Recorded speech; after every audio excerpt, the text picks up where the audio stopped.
আজকে কবিতা আবৃত্তিতে আমি তিথি।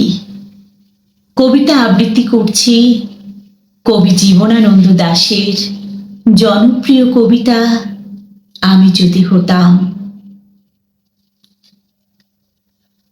আমি যদি হতাম বনহংস, বনহংসী যদি হতে তুমি, কোনো এক দিগন্তের জল শিরি নদীর ধারে, ধান ক্ষেতের কাছে ছিপ ছিপে শরীর ভিতর এক নিরালা নীরে, তাহলে আজ এই ফাল্গুনের রাতে ঝাউয়ের শাখার পেছনে চাঁদ উঠতে দেখে আমরা নিম্নভূমির জলের গন্ধ ছেড়ে আকাশের রূপালী শস্যের ভিতর গা ভাসিয়ে দিতাম।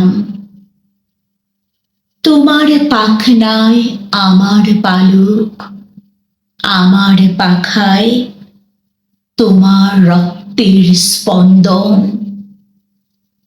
নীল আকাশে খই ক্ষেতের সোনালি ফুলের মতো অজস্র তারা, শিরীষ বনের সবুজ রোমস নীড়ে সোনার ডিমের মতো ফাল্গুনের চাঁদ।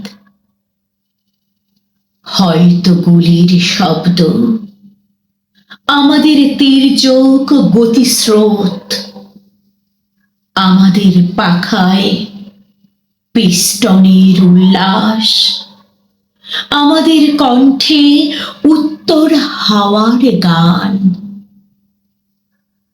হয়তো গুলির শব্দ আবার, আমাদের স্তব্ধতা, আমাদের শান্তি। আজকের জীবনের এই টুকরো টুকরো মৃত্যু আর থাকতো না, থাকতো না আজকের জীবনের টুকরো টুকরো সাধের ব্যর্থতা ও অন্ধকার। আমি যদি হতাম বনহংস, বনহংসী হতে যদি তুমি,